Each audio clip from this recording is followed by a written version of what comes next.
I pictured a little mouse this size goes into the zoo and eats an elephant and doesn't get any larger and walks out. If he got that, there's telepathy.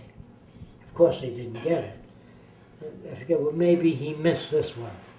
So I then pictured a carpenter's saw, you know, a wood saw with legs, and it walks into the forest, and a tree looks at the saw, and the tree cuts the saw in half. See, now if he got that, there's telepathy. The others, I'm thinking of my grandfather, well, that's possible, you know, he can get that. He didn't get anything. So I then read of a couple that, in Reader's Digest, that had the power of telepathy. So I invited him over to my lab. I said, if you have that power, I will shout it and write about it and everything. Because most people are not qualified observers. So he had his wife go into my bedroom. And he was in the front room and I whispered something in his ear. You know, some movie actor or president of the past. And his wife came out and she just looked and said, you're thinking of James Fillmore. And that's what I whispered in there, very low. And here, let me tell you how it's done. They work together. If you don't know how it's done, it looks great. They work together on posturing. If he's seated like that, it means Lincoln. This means Washington. So all I do is whisper in there and he sits a certain way. Right. But if you don't know that, it looks like he's really reading the mind. Then I had another guy come over. He says, look, he says, I know you're skeptical and I know you're scientific, but the first time we ever met, I said, right? He says, you name a president, then call my friend on your phone in England, and he'll tell you who you called. I said, that sounds pretty good. So I was picturing first Abraham Lincoln. I said, you want me to picture him and all that? The guy said, well, that'll help. Then I called Mr. Benson in England. And the first thing he said to me is, I see a strange hat that flares out like that. Then I see a big black birthmark and a beard and a mustache, and it's Abraham Lincoln. This guy called in England. Then he said, now you want to call a friend of mine in New Jersey who's also psychic. So you pick a movie actor. So I picked, you know, Gary Grant is. Well, in those days, he was a star. So I called this guy in New Jersey. He says, I see a skinny guy, actor, his name is Gary Grant, right away. That was the best I've seen, here's how it's done. But if you don't know how it's done, most people that see that are convinced there's telepathy. He's got a friend in England. And if you ask for the guy's name is Throckmorton, but if you ask Mr. Benson, it's Abraham Lincoln. Same guy in England. He's got a list. If you ask Mr. Thornton, it's Benjamin Franklin. So he's got that list. Depends on who you ask for. Right. But if you don't know that, hey, I've seen it, heard it with my own ear. Normal people are not qualified observers. I also met a guy in Trinidad, an Indian, that can change his pulse rate. And the doctors would check his pulse, and he'd make it weak or strong. So I checked it. I had a cork ball under the armpit, pressing. He weakened his pulse.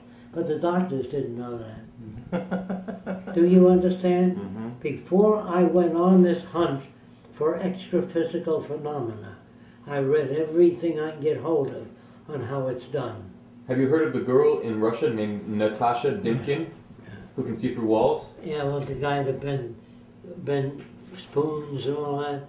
No, it's a woman. She's like 16, and she can see through walls and see through your body and diagnose illness in like another room. Oh, a lot of that stuff. There was a guy that had a wheel turning, and there was no connections, electrical. He said he invented perpetual motion. Well, I had a detector, and he had a gadget built in the wall that turned around with magnets on it, and that turned this unit. But if I checked it out, I want to show you something now. You can't pull them apart, but don't bend it. Try to pull them apart straight, without bending it at all. Very hard to do. It can be done. Now if you take it and do that. You can take it apart, but they're very hard to push together. Keep them in line, see? It can be done, but it's very hard. That's how maglev trains work. Yeah. Now here's how the telepathists work. Okay. I take a magnet sometimes, wonderful, very hard to get on, hold it in your hand. And I put a picture of George Washington and Lincoln on the other side. And this is built under the table. And I say Lincoln, Washington, you know. And the kids think I'm blowing on it. So I put a glass over it. Hold your other hand under it and try to block it doubly, close, you know. Don loves you. Oh. See, it doesn't matter, okay? But if you don't know that, and I can do all that, but I wouldn't do that. I would never deceive people. I would tell them how it was done. Everything that was done with rare earth magnets. Then there was another guy in the Bible, Saint. He had a halo glowing over his head. If you get the book called Anomalies and Curiosities in Medicine, there are skin diseases that are phosphorescent. Did you know that? So if you had a scalp disease, it would glow in the dark. Really? Oh, yeah. But if you don't know those things, you get into metaphysics. Right. And that's strictly bullshit. All of it. There's nothing, nature is very lawful. And it doesn't violate, the cat can't turn into a horse. You don't believe in mutants? In what? Mutants? Mutants? Yes. That's real. Freaks, mutants, all that.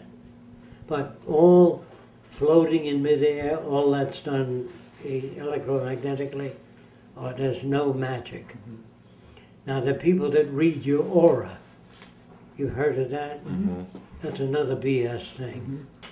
Tell me about it. Well, there are many diseases of the eye and that cause a double image around you.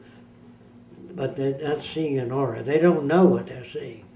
But if you get the book Anomalies, if you really want to know, then there's a book called Unusual Phenomena.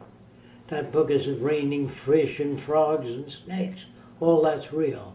Sometimes a vortex picks them up and drops them. But there's no magic.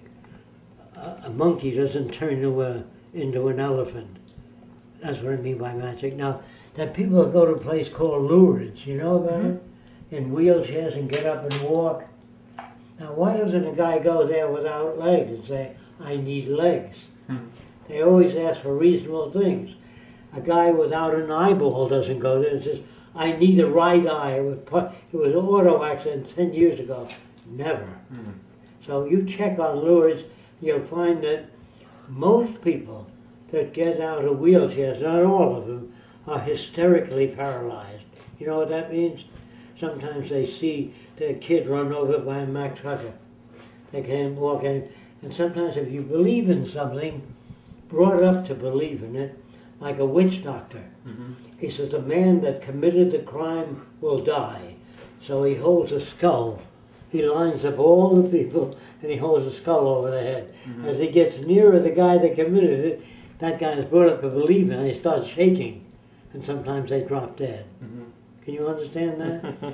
Now there's such a thing as psychosomatic conditions where an asthmatic, according to the medical books, got up at night and said, I can't breathe. Nurse, open the window. I'm having trouble. So no nurse came. So he picked up the water jug and threw it at the window. Took 5 deep breaths and went back to sleep. In the morning, he hit the medical cabinet, not the window.